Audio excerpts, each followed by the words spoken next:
ನಮಸ್ಕಾರ, ನಾನ್ ಶರ್ಮಿತಾ ಶೆಟ್ಟಿ. ಸ್ಕೈವಾಕ್ ನಿರ್ಮಾಣದಲ್ಲೂ ಕೋಟಿ ಕೋಟಿ ಲೂಟಿ ಹೊಡೆದಿರುವಂತ ಆರೋಪ ಕೇಳಿಬಂದಿದೆ. ಬಿಬಿಎಂಪಿಯಲ್ಲಿ ಅಲ್ಲಿಗೆ ಮತ್ತೊಂದು ಬೃಹತ್ ಹಗರಣ ಆಯ್ತಾ ಅನ್ನೋ ಚರ್ಚೆ. ಸಾಮಾಜಿಕ ಹೋರಾಟಗಾರ ಅಮರೇಶ್ ಅವರು ಈ ಗಂಭೀರವಾದಂತ ಆರೋಪ ಮಾಡಿದ್ದಾರೆ.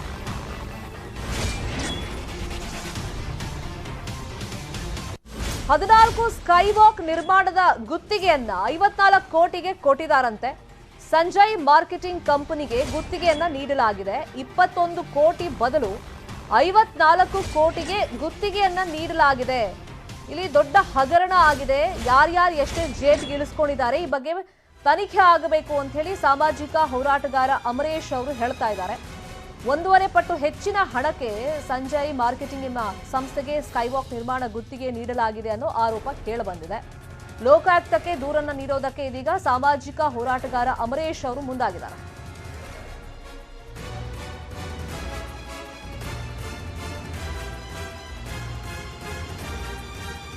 ಈ ಸ್ಕೈವಾಕ್ದು ಬಿಬಿಎಂಪಿ ವ್ಯಾಪ್ತಿನಲ್ಲಿ ಸದಾಕಾಲ ಹಗರಣದಲ್ಲೇ ಇದೆ. ಇದು ಈಗ ಸಂಜಯ್ ಕಂಪ್ನಿ ಕೊಟ್ಟಿದ್ದಾರೆ, ಅಡ್ವರ್ಟೈಸ್ಮೆಂಟ್ ಕಂಪ್ನಿ ಕೊಟ್ಟಿದ್ದಾರೆ. ಬಿಬಿಎಂಪಿಯ ಹಣ ಖರ್ಚು ಮಾಡಿ ಸುಮಾರು ಒಂದು 3 ಕೋಟಿ 80 ಲಕ್ಷ ರೂಪಾಯಿ ಅಪ್ರಾಕ್ಸಿಮೇಟ್ ಖರ್ಚಾಗುತ್ತೆ ಅಂತ ಮಾಡಿದ್ದಾರೆ. ಆ್ಯಕ್ಚುಲಿ ಇದು ಎಸ್ಕಲೇಟರ್ ಹಾಕಿದ್ರೆ ಅದು ಸುಮಾರು ಒಂದು 2.25-3 ಕೋಟಿ ಒಳಗಾಗ್ತದೆ. ಅಂಥದ್ರಲ್ಲಿ ಇದು ಬರೀ ಮೆಟ್ಲು ಮತ್ತು ಅಲ್ಲಿ ಕಟ್ತಕ್ಕಂಥ ಇದು ಏನು ಕೆಂಗೇರಿನಲ್ಲಿ ಮತ್ತು ಬೇರೆ ಬೇರೆ ಜಾಗದಲ್ಲಿ ಅಂಥ ಒಳ್ಳೆ ಕ್ವಾಲಿಟಿ ಇಲ್ಲ. ಅಂಥ ಒಳ್ಳೆ ಕ್ವಾಲಿಟಿ ಮಾಡಿಲ್ದಿರೋದು ಸಂಶಯಕ್ಕೆ ಒಳಗಾಗ್ತದೆ. ಮತ್ತು ಇವೆಲ್ಲ ಸುಮಾರು ಒಂದು 1.5 ಕೋಟಿ ಒಳಗೆ ಮುಗ್ದೋಗುವಂಥ ಕಾಮಗಾರಿಗಳು ಇವೆಲ್ಲ. ಅದನ್ನು ಬಿಟ್ಟು ಅದನ್ನು ಈಗ ಡಬಲ್ ಇವರು ಬಿಲ್ ಮಾಡ್ತಾರೆ ಅಂತಂದರೆ ಡಬಲ್ ಏನು ಅಪ್ರಾಕ್ಸಿಮೇಟ್ 1.5 ಪಟ್ಟು ಬಿಲ್ ಮಾಡ್ತಾ ಇದ್ದಾರೆ. ಇದು ಪಾಕೆಟ್ ಮನಿಗೋಸ್ಕರ ಮಾಡ್ತಿರೋ ಕಾಮಗಾರಿಗಳು. ಮತ್ತು ಇನ್ ಟೈಮ್ ಇವ್ರು ಯಾವುದೂ ಕೆಲಸ ಮುಗಿಸ್ತಾ ಇಲ್ಲ. ಅಷ್ಟು ದುಡ್ಡು ತೊಗೊಂಡು ನಿಗದಿತ ಅವಧಿ ಒಳಗಡೆ ಇವರು ಕೆಲಸ ಮಾಡದೇ ಇರೋದು ಸಾರ್ವಜನಿಕರಿಗೆ ಸಿಕ್ಕಾಪಟ್ಟೆ ತೊಂದರೆ ಆಗ್ತದೆ. ಇದೇ ವಿಚಾರವಾಗಿ ಮತ್ತಷ್ಟು ಮಾಹಿತಿಯನ್ನು ಕೊಡೋದಕ್ಕೆ ನೇರ ಸಂಪರ್ಕದಲ್ಲಿ ಜಾಯ್ನ್ ಆಗಿದ್ದಾರೆ ನಮ್ಮ ರಿಪೋರ್ಟರ್ ಶಿವಪ್ರಸಾದ್. ಬಿಬಿಎಂಪಿ ವ್ಯಾಪ್ತಿಯಲ್ಲಿ ಏನ್ ಕೆಲಸ ಮಾಡಿದ್ರು ಕಳಪೆ ಕಾಮಗಾರಿಯಿಂದ ಕೂಡಿರುತ್ತೆ, ಇಲ್ಲ ಈ ತರ ಇಲ್ಲಿ ಭ್ರಷ್ಟಾಚಾರ ಆಗಿರುತ್ತೆ, ದುಡ್ಡು ಹೊಡೆದಿದ್ದಾರೆ ಅನ್ನೋ ಆರೋಪ ಕೇಳಿ ಬರುತ್ತೆ. ಸೊ ಆ ತರದ ಕೆಲಸಗಳನ್ನ ಹಾಗಾದ್ರೆ ಮಾಡಿಸ್ತಾ ಇದ್ದಾರಾ? ಈಗ ಅಮರೇಶ್ ಅವರು ಏನೆಲ್ಲ ಗಂಭೀರ ಆರೋಪ ಮಾಡಿದ್ದಾರೆ, ಅದಕ್ಕೆ ಪೂರಕವಾದಂತ ದಾಖಲೆಗಳು ಏನೇನಿದೆ ಅವ್ರ ಹತ್ರ?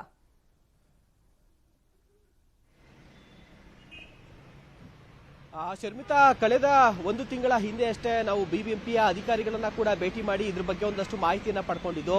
ಬಿಬಿಎಂಪಿಯ ಟ್ರಾಫಿಕ್ ಇಂಜಿನಿಯರಿಂಗ್ ಸೆಲ್ಸ್ ನ ಅಧಿಕಾರಿಗಳು ಕೂಡ ನಮಗೆ ಕೊಟ್ಟಿರುವಂತಹ ಮಾಹಿತಿ ಪ್ರಕಾರದಲ್ಲಿ ಸುಮಾರು 54 ಕೋಟಿಗೆ 14 ಸ್ಕೈವಾಕ್ ಗಳನ್ನ ಸಂಜಯ್ ಮಾರ್ಕೆಟಿಂಗ್ ಎಂಬ ಕಂಪನಿಗೆ 14 ಸ್ಕೈವಾಕ್ ಗಳನ್ನ ನಿರ್ಮಾಣ ಮಾಡಿ ಬಿಬಿಎಂಪಿಗೆ ಹ್ಯಾಂಡ್ ಓವರ್ ಮಾಡೋದಕ್ಕೆ ಗುತ್ತಿಗೆಯನ್ನ ಕೂಡ ನೀಡಲಾಗಿದೆ ಅನ್ನೋ ಮಾಹಿತಿಯನ್ನ ಕೂಡ ಕೊಟ್ಟಿದ್ದಾರೆ.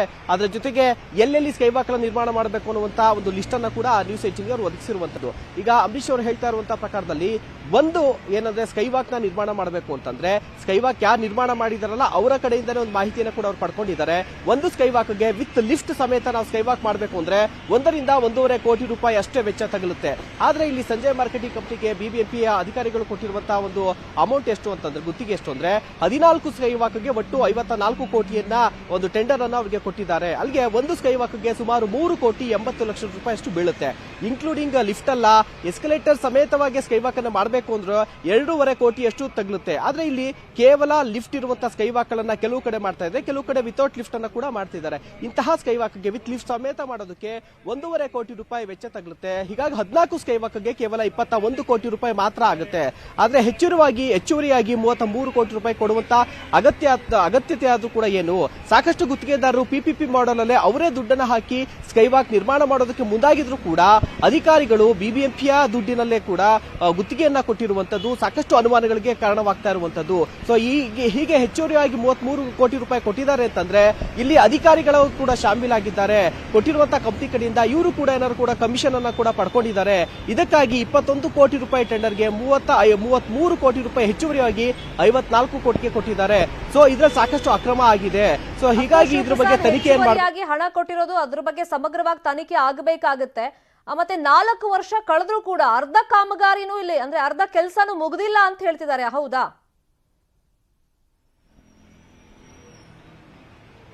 ಖಂಡಿತವಾಗ್ಲು, ಯಾಕಂದ್ರೆ ನಾವು ಕಳೆದ ವಾರ ಅಷ್ಟೇ ಕೆಂಗೇರಿ ಬಳಿ ಒಂದು ಸ್ಕೈ ವಾಕ್ ಕಾಮಗಾರಿ ಅರ್ಧಂಬರ್ಧ ಆಗ್ಬಿಟ್ಟಿದೆ, 2 ವರ್ಷದಿಂದ ಕಾಮಗಾರಿ ಮುಗ್ದಿಲ್ಲ ಅಂತ ವರದಿ ಮಾಡಿದ್ದು.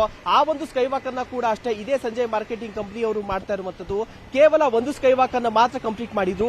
ಇವತ್ತು ಅವರ ಕಂಪನಿ ನಿರ್ಮಾಣ ಮಾಡಿರುವಂತಹ 2 ಸ್ಕೈ ವಾಕ್ ಗಳ ಉದ್ಘಾಟನೆ ಕೂಡ ಆಗ್ತಾ ಇದೆ ಅನ್ನುವಂತ ಮಾಹಿತಿ ಕೂಡ ನ್ಯೂಸ್ 18ಗೆ ಲಭ್ಯವಾಗಿದೆ. ಯಾವಾಗ ನಾವು ಕೆಂಗೇರಿ ಸ್ಟೋರಿಯನ್ನ ವರದಿಯನ್ನ ಪ್ರಸಾರ ಮಾಡಿದ್ವಲ್ಲ, ಆಗ ಎಚ್ಚೆತ್ತಂತಹ ಸಂಜಯ್ ಮಾರ್ಕೆಟಿಂಗ್ ಕಂಪನಿಯವರು ಮತ್ತು ಬಿಬಿಎಂಪಿ ಅಧಿಕಾರಿಗಳು ತರಾತುರಿಯಲ್ಲಿ ಅವ್ರಿಗೆ ಏನ್ ಕೊಡಬೇಕಾದಂತ ಬಿಲ್ಗಳನ್ನ ಕೊಡೋದಕ್ಕೆ ಮುಂದಾಗಿದ್ದಾರೆ. ಈಗ ಆಲ್ರೆಡಿ ಅವರಿಗೆ ಅಕೌಂಟ್ ಸೆಕ್ಷನ್ ಅಲ್ಲಿ ಅಪ್ರೂವಲ್ ಕೂಡ ಆಗೋದಕ್ಕೆ ಈಗ ಆಲ್ರೆಡಿ ಬಿಲ್ ಕೂಡ ಅಲ್ಲಿಗೆ ಹೋಗಿದೆ ಅನ್ನುವಂಥ ಮಾಹಿತಿಗಳು ಕೂಡ ಲಭ್ಯವಾಗ್ತಿದೆ. ಯಾವಾಗ ನ್ಯೂಸ್ 18 ವರದಿ ಪ್ರಸಾರ ಮಾಡ್ತಲ್ಲ, ಎಲ್ಲಿ ಆಗಿರುವಂತಹ ಅಕ್ರಮಗಳು ಬೆಳಕಿಗೆ ಬರುತ್ತೆ ಅನ್ನುವಂತ ತರಾತುರಿಯಲ್ಲಿ ಬಿಲ್ ಕೂಡ ಪಾಸ್ ಮಾಡೋದಕ್ಕೆ ಮುಂದಾಗಿದ್ದಾರೆ. ಇದೇ ವಿಚಾರವಾಗಿ ಈಗ ಅಂಬರೀಶ್ ಅವರು ಕೂಡ ಹೇಳಿರುವಂತದ್ದು, ಇದು ಸಮಗ್ರ ತನಿಖೆ ಆಗಬೇಕು. 4 ವರ್ಷ ಆದ್ರೂ ಕೂಡ ಸರಿಯಾಗಿ ಅರ್ಧದಷ್ಟು ಕಾಮಗಾರಿ ಆಗಿಲ್ಲ. ಶಿವಪ್ರಸಾದ್, ಈ ಬಗ್ಗೆ ಮಾತನಾಡೋದಕ್ಕೆ ಟೌನ್ ಪ್ಲಾನಿಂಗ್ ಎಕ್ಸ್ಪರ್ಟ್ ಆಗಿರುವಂತಹ ಶ್ರೀಹರಿ ಅವರು ಫೋನ್ ಸಂಪರ್ಕದಲ್ಲಿ ಜಾಯ್ನ್ ಆಗಿದ್ದಾರೆ. ಸರ್ ನಮಸ್ಕಾರ. ಶ್ರೀಹರಿ ಅವರೇ, ನನ್ನ ವಾಯ್ಸ್ ಕೇಳ್ತಾ ಇದೆಯಾ? ಸರ್ ನಮಸ್ಕಾರ. ಈಗ ಸ್ಕೈ ವಾಕ್ ನಿರ್ಮಾಣದಲ್ಲಿ ಕೋಟಿ ಲೂಟಿ ಹೊಡೆದಿದ್ದಾರೆ ಅಂತ ಸಾಮಾಜಿಕ ಹೋರಾಟಗಾರ ಅಮರೇಶ್ ಆರೋಪ ಮಾಡಿದ್ದಾರೆ. Sanjay marketing company 14 sky walk ನಿರ್ಮಾಣಕ್ಕೆ 54 ಕೋಟಿ ಕೊಟ್ಟಿದಾರಂತೆ. ಆಗೋದ್ ಖರ್ಚು 21 ಕೋಟಿ ಅಂತ ಅವ್ರು ಹೇಳ್ತಾ ಇದ್ದಾರೆ. ಸೊ ಯೂಶಲಿ ಒಂದು ಸ್ಕೈ ವಾಕ್ ನಿರ್ಮಾಣಕ್ಕೆ ಬೆಂಗಳೂರು ಅಂತ ಸಿಟಿಯಲ್ಲಿ ಎಷ್ಟು ಖರ್ಚಾಗುತ್ತೆ ಸರ್? ಅದಕ್ಕೆ ನಾನಾ ಫ್ಯಾಕ್ಟರ್ಸ್ ನ ಕನ್ಸಿಡರ್ ಮಾಡ್ಬೇಕಾಗುತ್ತೆ. ಯಾವ್ದು ರೋಡ್ ವಿಡ್ತ್ ಮೇಲೆ ಡಿಪೆಂಡ್ ಆಗುತ್ತೆ. ಎಷ್ಟು ರೋಡ್ ಅಗಲ ಇದೆ, ಫುಟ್ಪಾತ್ ಅದನ್ನ ಸೇರಿಸಿ 2 ಕಡೆನೂ ಸೇರಿಸಿ ಟೋಟಲ್ ಅಗಲ ಇದೆ, ಹೈಟ್ ಎಷ್ಟಿದೆ, ಎಷ್ಟು ಸ್ಟೆಪ್ಸ್ ಬೇಕಾಗ್ತದೆ, ಎಸ್ಕಲೇಟರ್ ಬೇಕಾ, ಲಿಫ್ಟ್ ಬೇಕಾ, ಇದು ಇದ್ರ ಮೇಲೆ ಡಿಪೆಂಡ್ ಆಗ್ತದೆ. ಲಿಫ್ಟ್ ಕೊಡ್ತಾ ಇರ್ಲಿಲ್ಲ ಅವರು, ಈಗ ಲಿಫ್ಟ್ ಕೊಡ್ಬೇಕಾಗತ್ತೆ. ಓಲ್ಡ್ ಪೀಪಲ್ ಲಿಫ್ಟ್ ಕೊಡ್ಬೇಕಾಗ್ತದೆ. ಹಾಗೂ ಮೆಟ್ಲುಗಳು ಏನಾಗುತ್ತೆ, ಸ್ಟೀಲ್ ಅಲ್ಲಿ ಹಾಕ್ತಾ ಇದ್ರು ಮೊದಲು. ಇದೆಲ್ಲ ಸ್ಟೀಲ್ ಕಾದು ಹೋಗ್ಬಿಟ್ಟು ಬಹಳ ಜನ ಯೂಸ್ ಮಾಡಕ್ ಆಗ್ತಾ ಇರ್ಲಿಲ್ಲ ಸಮ್ಮರ್ಗಳಲ್ಲಿ. ಅದಕ್ಕೆ ಸ್ವಲ್ಪ ಅದಕ್ಕೆ ಏನಾರ ಒಂದು ಬೇರೆ ಏನಾರ ಒಂದು ಇದ್ರದ್ದು ಮೆಟೀರಿಯಲ್ ಹಾಕ್ಬಿಟ್ಟು ಟೆಂಪರೇಚರ್ ಜಾಸ್ತಿ ರೈಸ್ ಆಗಿ ಮಾಡ್ಬೇಕು ಅಂತೆಲ್ಲ ಕ್ಲಾಸಸ್ ಇದೆ ಅದು. ಬಟ್ ಎಷ್ಟೇ ಮಾಡಿದ್ರು 1.5 to 2 crores ಹೊರಗಡೆ ಆಗೋಗ್ಬಿಡುತ್ತೆ ಒಂದು ಇದು ಅಷ್ಟೇ. ಎಕ್ಸಾಕ್ಟ್ಲಿ. ಈಗ ಅಮರೇಶ್ ಅಂತ ಏನ್ ಆರೋಪ ಮಾಡಿದ್ದಾರೆ ಅವರು ಅದನ್ನೇ ಹೇಳ್ತಿರೋದು. 1.5 ಕೋಟಿ ಮ್ಯಾಕ್ಸಿಮಮ್ ಆಗುತ್ತೆ, ಇವರು 33 ಕೋಟಿ ಹೆಚ್ಚುವರಿಯಾಗಿ ಕೊಡ್ತಾ ಇದ್ದಾರೆ. ಅದ್ ಯಾಕೆ? ಇದ್ರ ಬಗ್ಗೆ ಸಮಗ್ರ ತನಿಖೆ ಆಗಬೇಕು. ಮತ್ 4 ವರ್ಷ ಆಗಿದೆ, ಆದ್ರೆ ಅರ್ಧ ಕೆಲ್ಸನೂ ಆಗಿಲ್ಲ ಇನ್ನು. ಅಂದ್ರೆ ಒಂದೇ ಕಂಪನಿಗೆ ಈ ತರ ಗುತ್ತಿಗೆ ಕೊಟ್ಟು ಇಲ್ಲಿ ದುಡ್ಡು ಹೊಡಿತಾ ಇದ್ದಾರೆ ಅಂತ ಆರೋಪ. ಈಗ ಏನಾಗುತ್ತೆ, ಒಂದು ಕಮಿಟಿ ಮಾಡ್ಬೇಕು, ಎಕ್ಸ್ಪರ್ಟ್ ಕಮಿಟಿ ಅಂತ ಹೇಳ್ತೀವಿ ನಾವು. ಅಂದ್ರೆ ಅಮರೇಶ್ ಅವರು ವಕೀಲರು, ಅಮರೇಶ್ ಅವರು ವಕೀಲರು ವೃತ್ತಿನಲ್ಲಿ. ಹಲೋ, ಹೇಳಿ. ಆದ್ರೆ ಇದ್ರ ಟೆಕ್ನಿಕಲ್ ಎಕ್ಸ್ಪರ್ಟ್ಸ್ ಅಂತ ಹೇಳ್ತೀವಿ. ಅಂದ್ರೆ ಇನ್ಫ್ರಾಸ್ಟ್ರಕ್ಚರ್ ಟೆಕ್ನಿಕಲ್ ಎಕ್ಸ್ಪರ್ಟ್ ಜೊತೆ ಕೂತ್ಕೊಂಡು ಎಷ್ಟಾಗುತ್ತೆ ಪರ್ ಸ್ಕ್ವೇರ್ ಮೀಟರ್ಗೆ, ಹೈಟ್ಗೆ, ಇದೆಲ್ಲ ಕ್ಯಾಲ್ಕುಲೇಟ್ ಮಾಡಿ ಎಸ್ಟಿಮೇಟ್ ಮಾಡಿ ತನಿಖೆ ನಡೆಸಿದ್ರೆ ಅದೆಲ್ಲ ಸತ್ಯಾಂಶ ಈಚೆ ಬರುತ್ತೆ. ಅದರಲ್ಲಿ ಫ್ಲೈಓವರ್ಗೆ ಎಷ್ಟು ದುಡ್ಡು ಖರ್ಚಾಗುತ್ತೆ, ಎಷ್ಟು ಸ್ಯಾಂಕ್ಷನ್ ಮಾಡಿದ್ದಾರೆ, ಎಷ್ಟು ದುಡ್ಡು ಕೊಟ್ಟಿದ್ದಾರೆ ಇವರು ಅಂತ ಗೊತ್ತಾಗ್ತದೆ. ಇದು ಆಕ್ಚುಲಿ ಇದನ್ನ ಹೈಯರ್ ಲೆವೆಲ್ ತಗೊಂಡೋಗ್ಬೇಕಿದೆ. ಎಲೆಕ್ಷನ್ ಏನೇ ಆಗ್ಲಿ ಕ್ಲೀನ್ ಆಗಿ ಎಷ್ಟೋ ಸ್ವಲ್ಪ ಎಲ್ಲ ದುಡ್ಡು ಅಡಗಿರುತ್ತೆ ಅದರಲ್ಲಿ. ಯಾಕಂದ್ರೆ ಆದಷ್ಟು ಬೇಗ ಅವರು ದುಡ್ಡುಗಳನ್ನ ಮಾಡ್ಕೋಬೇಕಾಗ್ತದೆ, ಎಲ್ಲ ಇರುತ್ತದು. ಅದರಿಂದ ಸೊ ಇದ್ರ ಬಗ್ಗೆ ತನಿಖೆ ಆದ್ರೆ ತನಿಖೆ ಏನ್ ಮಾಡ್ತಾರೆ ಅವರು, ಅವ್ರಿಗೆ ಬೇಕಾದವ್ರ ಎಕ್ಸ್ಪರ್ಟ್ ನ ಕುರ್ಕೊಂಡು ಮಾಡಿಸ್ಬಿಡ್ತಾರೆ ಅವರು. ಸೊ ಅದ್ರ ಮ್ಯಾಚ್ ಫಿಕ್ಸಿಂಗ್ ಅಂತಾರೆ ಅದರಲ್ಲಿ ಇಂಗ್ಲಿಷ್ ನಲ್ಲಿ. ನೋಡೋಣ, ನಾವು ಸುದ್ದಿ ಪ್ರಸಾರ ಮಾಡಿದೀವಿ, ಲೋಕಾಯುಕ್ತ ಕೊಡ್ತೀವಿ ಅಂತ ಅಮರೇಶ್ ಹೇಳ್ತಾ ಇದ್ದಾರೆ. ಮುಂದೆ ಏನಾಗುತ್ತೆ ಅಂತ. Thank you so much Shrihari ಅವರು ನ್ಯೂಸ್ 18ಗೆ ರಿಯಾಕ್ಷನ್ ಕೊಟ್ಟಿದ್ದಕ್ಕೆ. Thank you so much Shivaprasad ತಮ್ಮೆಲ್ಲ ಅಪ್ಡೇಟ್ಸ್ಗೆ. ಯೋಗಿ ಆದಿತ್ಯನಾಥ್ ಒಬ್ಬ ಗೂಂಡ, ಕಾಮನ್ ಥಗ್ ಅಂತ ಯೋಗಿ ಬಗ್ಗೆ ಹೇಳಿದ್ರಂತೆ ರಾಹುಲ್. ಸಭೆಯಲ್ಲಿ ಪಾಲ್ಗೊಂಡಿದ್ದವರಲ್ಲಿ ಒಬ್ರು ಈ ಮಾಹಿತಿಯನ್ನು ಕೊಟ್ಟಿದ್ದಾರೆ ಅಂತ ಹೇಳಲಾಗ್ತಾ ಇದೆ.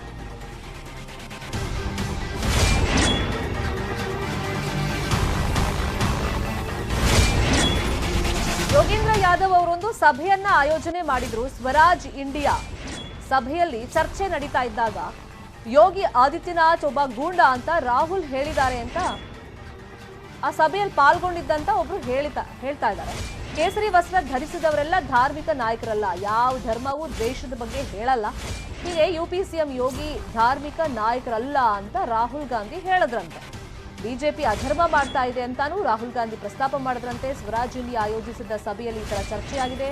ಯೋಗೇಂದ್ರ ಯಾದವ್ ಈ ಸಭೆಯನ್ನ ಆಯೋಜನೆ ಮಾಡಿದ್ರು. ಈ ತರದೆಲ್ಲ ರಾಹುಲ್ ಗಾಂಧಿ ಟೀಕೆಗಳನ್ನ ಮಾಡಿದ್ದಾರೆ, ಮಾತಾಡಿದ್ದಾರೆ ಅಂತ ಹೇಳಿ ಸಭೆಯಲ್ಲೇ ಪಾಲ್ಗೊಂಡಿದ್ದಂತ ಒಬ್ರು ಹೇಳಿಕೆಯನ್ನ ಕೊಟ್ಟಿದ್ದಾರೆ. ಇದೀಗ ಸಾಕಷ್ಟು ವಿವಾದವನ್ನ ಹುಟ್ಟುಹಾಕಿದೆ. ಬಿಜೆಪಿ ನಾಯಕರು ಇದಕ್ಕೆ ಯಾವ ತರ ರಿಯಾಕ್ಷನ್ ಗಳನ್ನ ಕೊಡ್ತಾರೆ ನೋಡ್ಬೇಕಾಗುತ್ತೆ.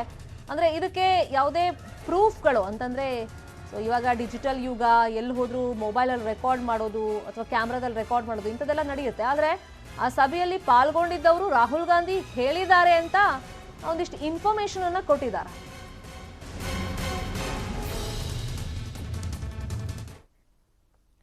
ಬೆಂಗಳೂರಿನ ಮಹಾಲಕ್ಷ್ಮಿ ಲೇಔಟ್ನಲ್ಲಿ ಸಿಎಂ ಬಸವರಾಜ ಬೊಮ್ಮಾಯಿ ಹಲವು ಅಭಿವೃದ್ಧಿ ಕಾರ್ಯಕ್ರಮಗಳಿಗೆ, ಕಾಮಗಾರಿಗಳಿಗೆ ಚಾಲನೆ ಕೊಟ್ಟರು. ನಮ್ಮ ಕ್ಲಿನಿಕ್ ಜೊತೆಗೆ 2 ಹೊಸ ಶಾಲೆ ಉದ್ಘಾಟನೆ ಮಾಡಿದ್ದಾರೆ. ಇದರ ಜೊತೆ ನವನಂದಿನಿ ಉದ್ಯಾನವನ, ಬಿಬಿಎಂಪಿ ರೆಫರಲ್ ಆಸ್ಪತ್ರೆ, ಕಮಲಾನಗರದಲ್ಲಿ ಬಿಬಿಎಂಪಿ ಪ್ರೌಢಶಾಲೆ ಸೇರಿದಂತೆ ಹಲವು ಕಾಮಗಾರಿಗಳಿಗೆ ಚಾಲನೆ ಕೊಟ್ಟರು. ಇಂದಿನಿಂದ ನಮ್ಮ ಕ್ಲಿನಿಕ್ ಆರೋಗ್ಯ ಕೇಂದ್ರಗಳು ಜನಸೇವೆಗೆ ಮುಕ್ತವಾಗಲಿವೆ.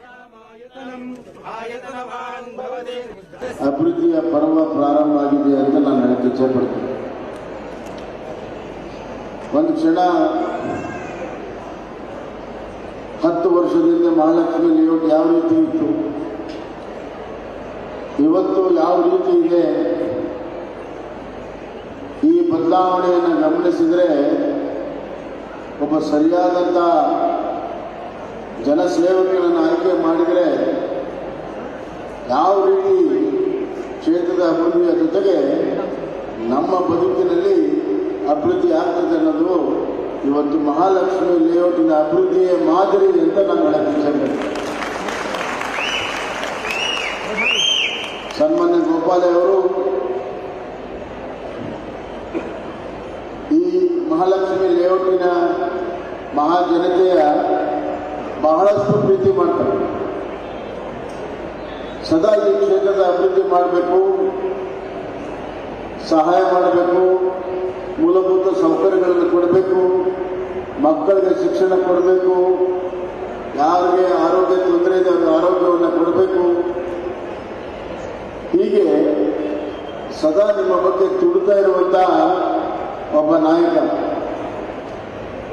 ಅವರ ದೇಹ ಎಷ್ಟು ದೊಡ್ಡದಿದೆಯೋ ಅಷ್ಟೇ ಅವರ ಹೃದಯ ಕೂಡ ಅಷ್ಟೇ ದೊಡ್ಡದಿದೆ ಅಂತ ನಾನು ಹೇಳ್ತಿದ್ದೇನೆ. ಒಬ್ಬ ಹೃದಯ ಶ್ರೀಮಂತ ನಾಯಕ ಮಹಾಲಕ್ಷ್ಮಿ ಲೇಔಟನ್ನು ಪ್ರತಿನಿಧಿಸುವಂಥದ್ದು ನಿಮಗೆ ಎಷ್ಟು ಹೆಮ್ಮೆನೋ ನನಗೂ ಕೂಡ ಅಷ್ಟೇ ಹೆಮ್ಮೆ ಅಂತ ನಾನು ಈ ಸಂದರ್ಭದಲ್ಲಿ ಹೇಳಕ್ಕೆ ಇಚ್ಛೆಪಡ್ತೀನಿ. ಬಂಧುಗಳೇ, ಇವತ್ತು ನಾವು 3 ಶಾಲೆಗಳನ್ನು ಉದ್ಘಾಟನೆಯನ್ನು ಮಾಡಿದ್ವಿ. ಇವತ್ತು ಬೆಂಗಳೂರಿನಲ್ಲಿ ಒಂದು ವಿಶೇಷವಾಗಿರ್ತಕ್ಕಂಥ ಕಾರ್ಯಕ್ರಮ, ನಗರ ಪ್ರದೇಶದ ಬಡವರಿಗೆ, ಕೂಲಿ ಕಾರ್ಮಿಕರಿಗೆ, ಕೊಳಚೆ ನಿವಾಸಿಗಳಿಗೆ ಇವತ್ತೆಲ್ಲ ಇವತ್ತು ಆರೋಗ್ಯ ಸಂಜೀವಿನಿಯನ್ನು ಕೊಡಲಿಕ್ಕೆ ಇವತ್ತು ಮಾನ್ಯ ಮುಖ್ಯಮಂತ್ರಿಗಳು ಬಂದಿದ್ದಾರೆ. ಏಕಕಾಲಕ್ಕೆ ಇವತ್ತು ಬೆಂಗಳೂರು ಮಹಾನಗರದಲ್ಲಿ ಮಹಾಲಕ್ಷ್ಮೀಪುರಂನಿಂದ 108 ನಮ್ಮ ಕ್ಲಿನಿಕ್ಗಳನ್ನ ಲೋಕಾರ್ಪಣೆ ಮಾಡ್ತಾ ಇರ್ತಕ್ಕಂಥದ್ದಕ್ಕೆ ನಾನು ನಮ್ಮ ಮುಖ್ಯಮಂತ್ರಿಗಳಿಗೆ ಬೆಂಗಳೂರಿನ ಜನತೆಯ ಪರವಾಗಿ ವಿಶೇಷವಾದಂತಹ ಅಭಿನಂದನೆಗಳನ್ನ ಸಲ್ಲಿಸಲಿಕ್ಕೆ ಇಷ್ಟಪಡ್ತೇನೆ. ಇವತ್ತು ವೆಲ್ಕಮ್ ಬ್ಯಾಕ್. ಬಳ್ಳಾರಿ ನಗರದಲ್ಲಿ ಬೀದಿ ನಾಯಿಗಳ ಅಟ್ಟಹಾಸ ಮಿತಿಮೀರಿ ಹೋಗಿದೆ. 30ಕ್ಕೂ ಹೆಚ್ಚು ಜನರ ಮೇಲೆ ಬೀದಿ ನಾಯಿಗಳು ದಾಳಿಯನ್ನು ಮಾಡಿವೆ. ಬಳ್ಳಾರಿ ನಗರದ ಒಟ್ಟಪ್ಪಗೇರಿಯಲ್ಲಿ ಘಟನೆ ನಡೆದಿರೋದು. ನಿನ್ನೆ ರಾತ್ರಿ ಏಕಾಏಕಿ ಬೀದಿ ನಾಯಿಗಳು ದಾಳಿ ಮಾಡಿದೆ. 30 ಜನರ ಮೇಲೆ ಅಟ್ಯಾಕ್ ಮಾಡಿರೋದು. ಅದರಲ್ಲಿ 7 ಜನರಿಗೆ ಗಂಭೀರ ರೀತಿಯಲ್ಲಿ ಗಾಯ ಆಗಿದೆ. ಅವನ್ನೆಲ್ಲ ವಿಮ್ಸ್ ಆಸ್ಪತ್ರೆಯಲ್ಲಿ ದಾಖಲಿಸಿ ಚಿಕಿತ್ಸೆಯನ್ನು ನೀಡಲಾಗ್ತಾ ಇದೆ. ನೋಡಿ, ಲೈನಾಗಿ ಮಲ್ಕೊಂಡಿದಾರಲ್ಲ, ಇವರೆಲ್ಲ ಏಕಾಏಕಿ ಬೀದಿ ನಾಯಿಗಳು ಅಟ್ಯಾಕ್ ಮಾಡಿದಂಥ ಪರಿಣಾಮ ಹಾಸ್ಪಿಟಲ್ ಸೇರ್ಕೊಂಡಿದ್ದಾರೆ. ಬೀದಿ ನಾಯಿಗಳನ್ನ ಹಿಡಿಯೋಕೆ ಈಗ ಪಾಲಿಕೆ ಸಿಬ್ಬಂದಿ ಮುಂದಾಗಿದ್ದಾರೆ. ಬೆಳಿಗ್ಗೆಯಿಂದ ಕೂಡ ಬೀದಿ ನಾಯಿಗಳ ಸೆರೆಗೆ ಕಾರ್ಯಾಚರಣೆ ನಡೀತಾ ಇದೆ.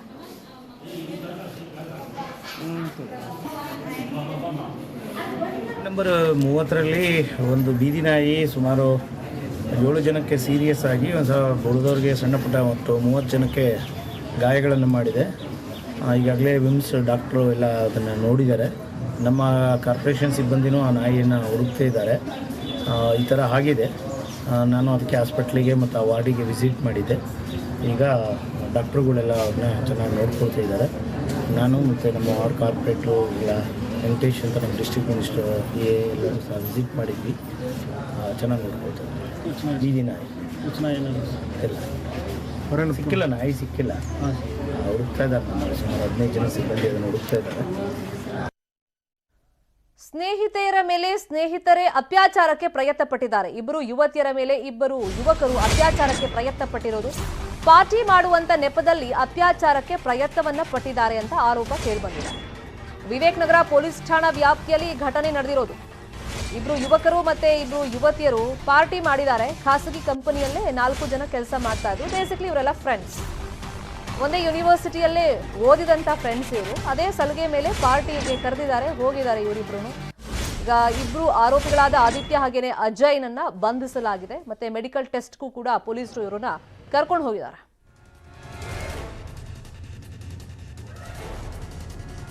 ಕಂಪ್ಲೇಂಟ್ ಕೊಟ್ಟಿದ್ದಾರೆ. ಆ ಕಂಪ್ಲೇಂಟನ್ನು ತಗೊಂಡು ನಾವು ಕೇಸ್ ದಾಖಲು ಮಾಡಿದ್ದೀವಿ.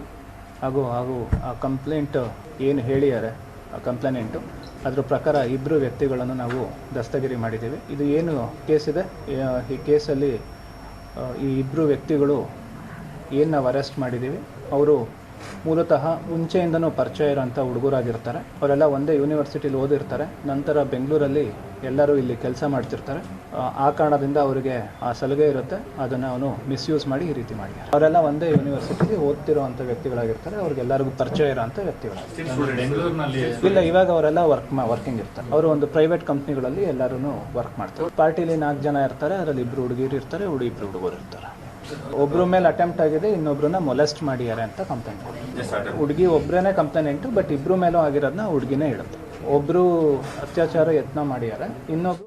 ಕೋಲಾರ ಜಿಲ್ಲೆಯ ಟೇಕಲ್ ಹೋಬಳಿಯಲ್ಲಿ ಅಕ್ರಮ ಗಣಿಗಾರಿಕೆ ಮಿತಿ ಮೀರಿದೆ. ಹೊರ ರಾಜ್ಯದ ಕಾರ್ಮಿಕ ಮೃತಪಟ್ಟು 3-4 ದಿನ ಆಯಿತು.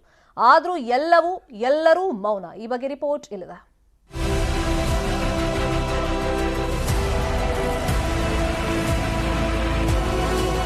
ಇದು ಕೋಲಾರ ಜಿಲ್ಲೆಯ ಮಾಲೂರು ತಾಲೂಕಿನ ಟೇಕಲ್ ಹೋಬಳಿಯ ಹುಣಸಿಕೋಟೆ ಕಲ್ಲು ಗಣಿಗಾರಿಕೆ ಪ್ರದೇಶ. ಇದು ಹೆಸರಿಗೆ ಮಾತ್ರ ಸರ್ಕಾರಿ ಗೋಮಾಳ. ನಡೀತಿರೋದು ಅಕ್ರಮ ಗಣಿಗಾರಿಕೆ. ಈ ಹಿಂದೆ ಕೋಲಾರ ಡಿಸಿ ಸೆಲ್ವಮಣಿ ಗಣಿಗಾರಿಕೆ ಬಂದ್ ಮಾಡಿಸಿದ್ರು. ಆದ್ರೆ ಈಗ ಮತ್ತದೇ ಅಕ್ರಮ ಶುರುವಾಗಿದೆ.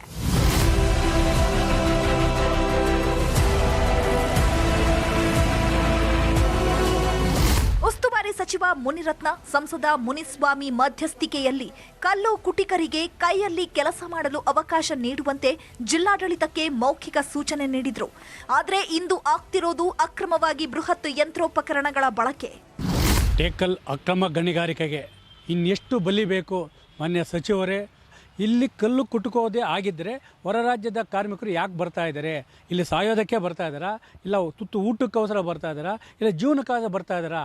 ಅಲ್ಲಿ ಯಾರಲ್ಲಿ ವರ್ಕ್ ಮಾಡ್ತಿದ್ದಾರೆ ಅವ್ರಗಳ ಕಡೆಯಿಂದನೇ ರಾಯಲ್ಟಿ ಕಟ್ಟಿಸ್ಕೊಂಡು ಅವ್ರಿಗೇ ಬ್ಲಾಕ್ ಕೊಡುವಂಥದ್ದು ಒಂದು ಸಿಸ್ಟಮನ್ನು ಮಾಡಿ ಅಂತ ಹೇಳ್ಬಿಟ್ಟು ಒಂದು ಮನವಿ ಮಾಡಿದ್ರು. ಹಾಗಾಗಿ ಈ ಪ್ರಸ್ತುತ ಅದೊಂದು ಪ್ರೋಸೆಸ್ ಒಂದು ಸ್ವಲ್ಪ ತಡೆ ಹಿಡೀರಿ ಅಂತ ಹೇಳಿ ಈಗ ಪ್ರಸ್ತುತ ನಿಂತ್ಕೊಂಡಿದೆ. ಅಕ್ರಮ ಕಲ್ಲು ಗಣಿಗಾರಿಕೆ, ಕಾರ್ಮಿಕನ ಸಾವು ಎಲ್ಲವೂ ಆಗ್ತಿದ್ರು. ಈಗ ಯಾರು ತುಟಿಕ್ ಪಿಟಿಕ್ ಅಂತಿಲ್ಲ. ಉಸ್ತುವಾರಿ ಸಚಿವ ಮುನಿರತ್ನ ಹಾಗೂ ಕೋಲಾರ ಸಂಸದ ಮುನಿಸ್ವಾಮಿ ಅವರಿಗೆ ಈ ವಿಚಾರ ತಿಳಿದಿಲ್ಲವೇ? ರಘುರಾಜ್, ನ್ಯೂಸ್ 18 ಕೋಲಾರ. ಇವಿಷ್ಟು ಸದ್ಯದ ನ್ಯೂಸ್ ಅಪ್ಡೇಟ್ಸ್. ನೋಡ್ತಾರೆ ನ್ಯೂಸ್ 18, ಜಾಲ ನಮ್ಮದು, ಬಲ ನಿಮ್ಮದು.